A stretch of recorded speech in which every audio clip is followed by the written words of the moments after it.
بناتي الأمارات، عاملين ايه؟ يا رب تكونوا بخير.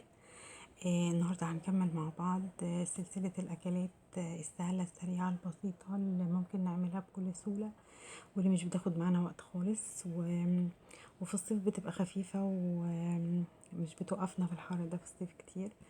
ومكوناتها بسيطة برضو وسهلة، ولو لسه أول مرة يعني تدخلي المطبخ هتقدري انتي تعمليها بكل سهولة. مش هنحتاج غير صدور فراخ متقطعة وبصلاية. الصدور دي انا ببقى متبلاها، لو طبعا قبلها بيوم يبقى حلو قوي. ولو لسه جايباها برضو ما فيش اي مشكله، بتقطعيها وبتتبليها كل بهاراتك بقى، 7 بهارات، معلقه كركم، معلقه جنزبيل، معلقه فلفل اسود، معلقه ملح، آم، توم باودر، بصل باودر، ممكن توم مفروم برضو. دي تتبيلة الفراخ. بسيبها فيها شوية، وبكون مقطعة بصلاية مكعبات، بس علشان اضيفها على الفراخ. هي بتعتبر زي شاورما كده. بشوحها كده، بشوحها في الزبدة يا بنات، وبضيف لها البصل اللي انا مقطعاه مكعبات. بيديها طعم حلو قوي.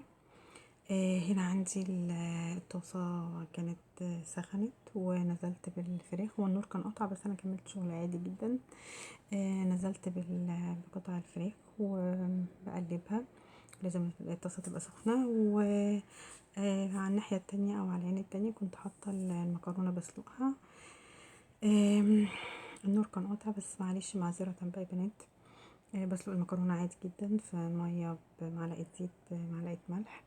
هنا الفراخ قربت تستوي، فحطيت لها البصل المكعبات ومعلقة زبدة، وبسيبها على نار هادية شوية لحد ما تستوي. وبس كده المكرونة استوت معايا وصفيتها، ومش هرمي المية بتاعتها لان مية سلق المكرونة انا بستخدمها في عمل الصوص اللي انا هعمله، الوايت صوص بتاعي.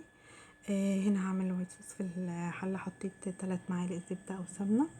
بنزل ب3 أو 4 فصوص توم. بخليهم كده علشان يبقى سهل ان انا اشيلهم لو حد ما بيحبش طعم التوم يعني.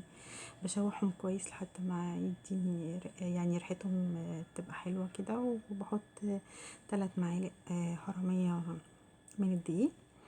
وبقلب فيهم كويس قوي لحد ما يدوني لون حلو. هي يعني اشبه ممكن زي ما بنعمل البشاميل يعني، بس بيبقى قوامه اخف شويه من البشاميل.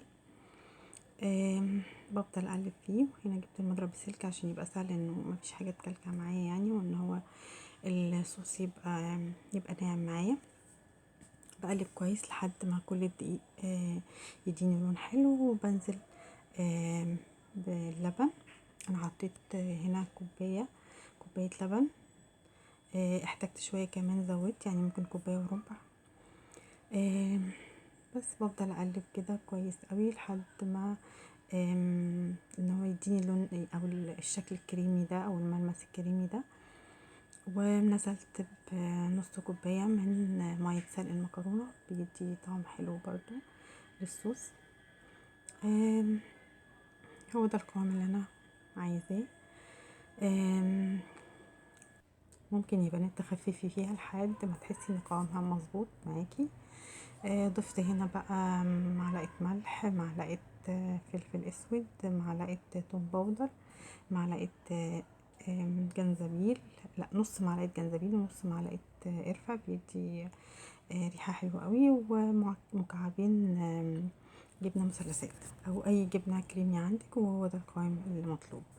كده انا خلصت سلقة المكرونة وجهزت الشاورما وعملت الوايت صوص. وكانت جاهزة على التقديم، وهي احلى حاجة فيها انها تتاكل وهي سخنة يا بنات. بقلب المكرونة كويس وبضيف عليها الصوص، وبحط من فوق طبعا قطع الفراخ بالشكل ده. وبجد كان طعمها حلو قوي وريحتها تحفة. وما خدتش معانا وقت خالص، وبجد من الاكلات السهله البسيطه اللي ممكن تعمليها لو راجعه من الشغل، لو في مصيف، لو يعني مش عايزه تقفي في المطبخ كتير. بجد بجد اكله حلوه قوي وهتعجبكم، ويا رب تكونوا استفدتم من الفيديو. ولو استفدتي من الفيديو حطي لايك واشتركي في القناه، واشوفكم في وصفه جديده ان شاء الله.